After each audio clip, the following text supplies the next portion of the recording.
Les fesses à l'air. Attends, il y a les fesses à l'air. Attends.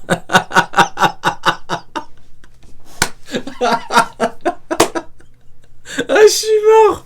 Oh, mais quelle dinguerie. Il allait faire... Oh, la dinguerie. Oh, bon, vas-y, je vais avancer. Oh, quelle dinguerie. Oh, c'est terrible.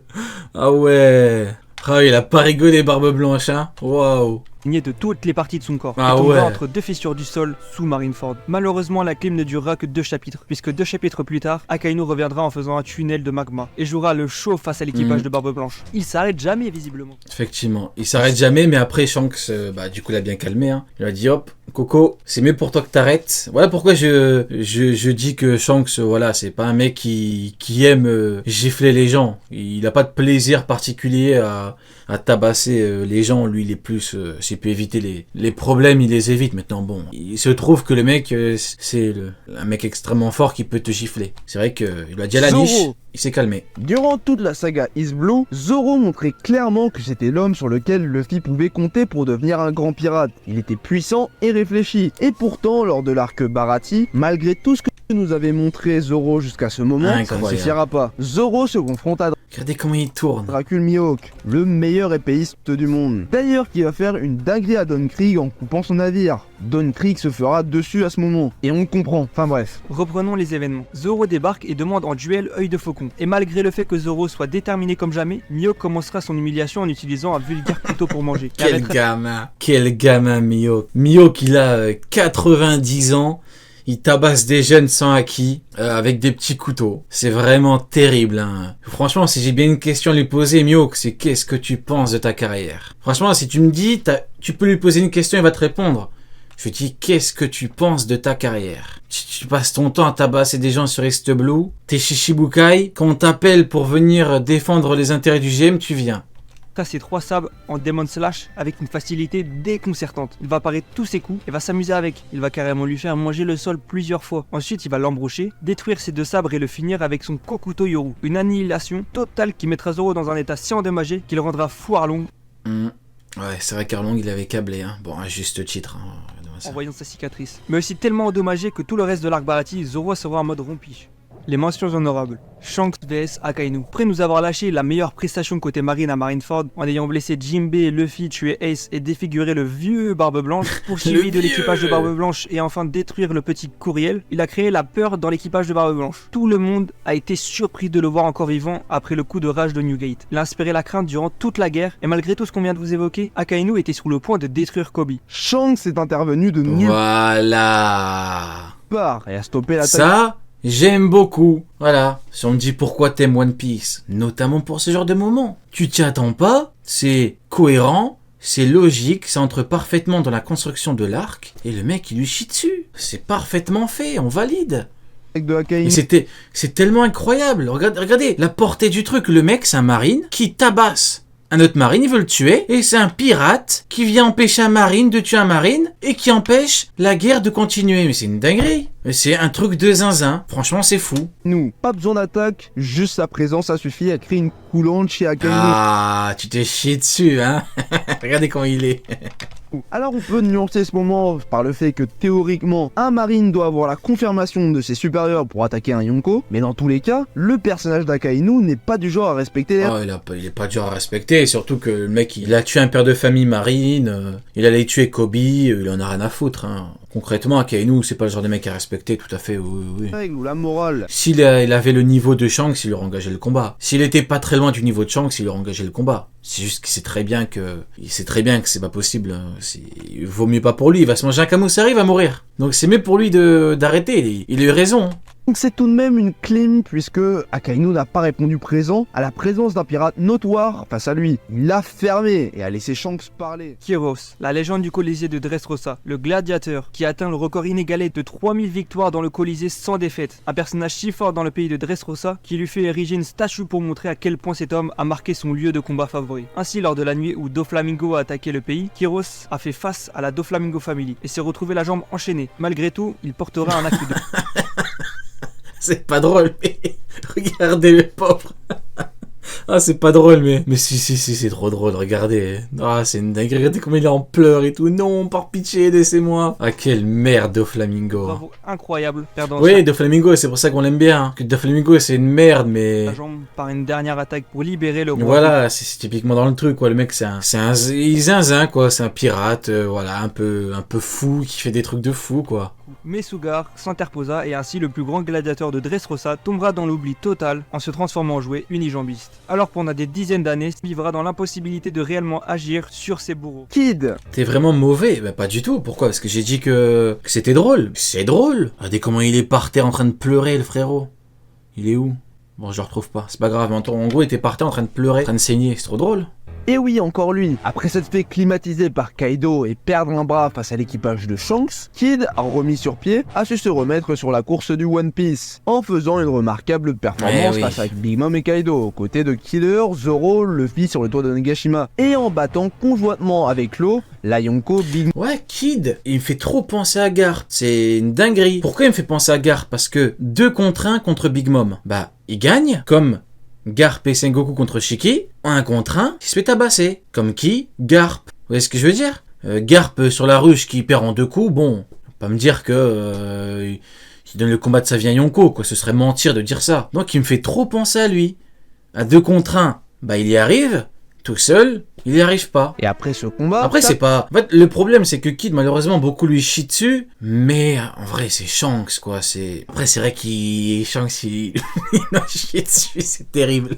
J'arrive pas à le défendre. Prix monté à hauteur de 3 milliards J'arrive pas à le défendre, il a trop pris cher. de berry, lui donnant un statut de pirate les plus... Ouais, voilà, exactement, ou comme l'eau contre Teach. Voilà, pareil, hein, il y arrive, mais malheureusement un truc, bah il peut pas. reconnu dans le Nouveau Monde. Mais se croyant peut-être plus fort que les autres, il arrivera confiant face à l'équipage de Shanks aux abords d'Elbaf. Et de par un acquis de l'observation très avancé, Shanks va venir le surprendre durant sa propre attaque et va le terminer en un coup, d'un Kamuzari digne de Roger. Il va en même éteindre Killer avec son acquis des rois, ce qui va donc pousser l'équipage de Kid à donner leur copie des rots de poneglyphes sans la moindre hésitation. Et pour finir, la climatisation. Ah ouais, Shanks il a été mauvais, hein. Pour le coup, il a vraiment été... Vous voyez, c'est ça le problème de Shanks, c'est que Shanks, comme je l'ai dit tout à l'heure, il aime pas forcément punir, mais quand il te punit jusqu'au bout. Là, ils lui ont dit, tiens, prends les rôdes. Il a dit, allez les mecs, on les coule, hein. C'est ça qui est... Voilà, par contre, eux, ils sont malveillants, voilà, la différence. Vous voyez comment ils sourient, comment ils sont contents. Vous voyez, là, c'est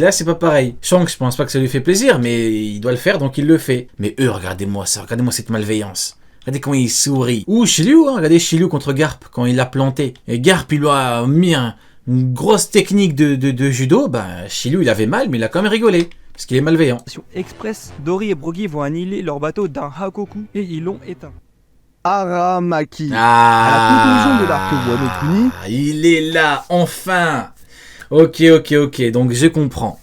Maintenant, on va bien manger. Alors là, par contre, il est numéro 2. Il n'est pas numéro 1. C'est surprenant. Mais c'est pas grave. Parce que nous avons enfin le grand, n'exagérons pas, le petit, tout petit Rikiki, le minuscule Aramaki. le taureau vert débarque de manière Tout petit, Aramaki, absurde tout petit. sur ce fameux pays cloîtré du monde entier. Et alors Aramaki enchaîne en remuant le couteau dans la plaie, en battant King et Queen dans la prison d'Udon, n'ayant toujours pas récupéré de leur combat sur... Ah, et c'est pas juste récupéré, hein. Dites-vous, ils sont tellement inertes. Tellement ils étaient inertes. Bon, après, ça c'est dans l'animé, hein. C'est un ajout de l'animé, mais forcément dans le manga, on voit rien. Donc si on se base que sur l'animé, tellement qu'ils sont inertes. Queen, il envoie une technique, il se transforme. Il a tapé des King et Queen. On va pas donner de pourcentage, hein. On va pas se la jouer l'INSEE ce soir. Si je devais donner un pourcentage, c'est extrêmement bas. Une technique, il se détransforme.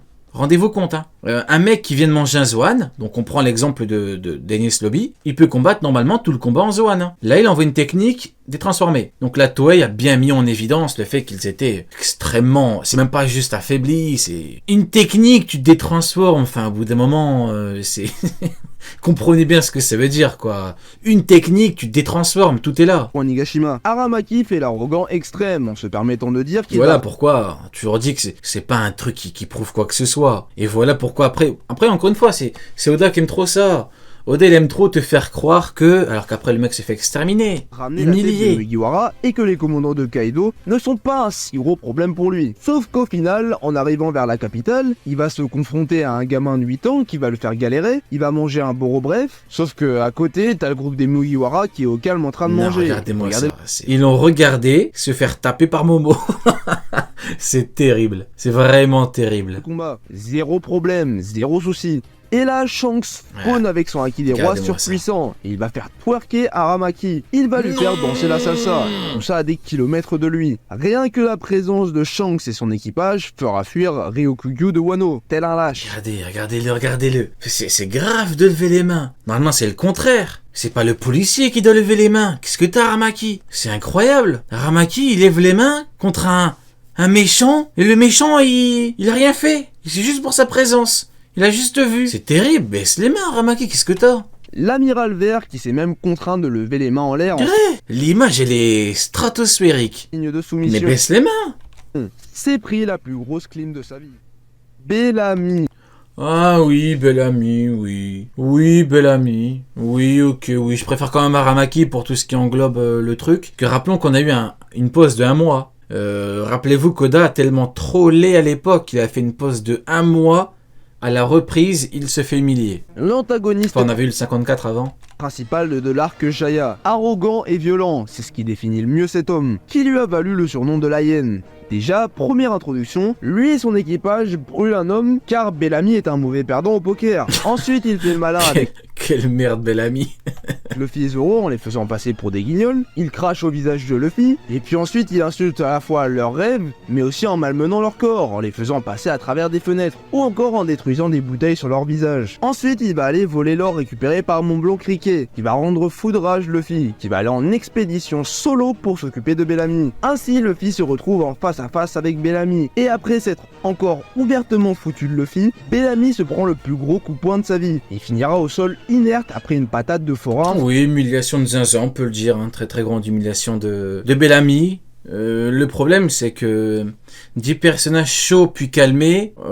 Donc la définition de chaud, c'est en gros le mec un peu, c'est pas, il y a pas le côté puissance qui entre en compte. Vous voyez, parce que le cas d'Aramaki, c'est pour ça qu'il est intéressant, c'est que le mec, il était justement censé être trop fort. Pour une très large majorité, c'était pas normal que le mec se fasse autant chier dessus, quoi. Fulgurante. C'est d'ailleurs de la même manière que 2 ans après, Bellamy se reprendra la même raclée face à Luffy durant l'arc de Dressrosa, mais cette fois-ci en étant totalement manipulé par Doflamingo.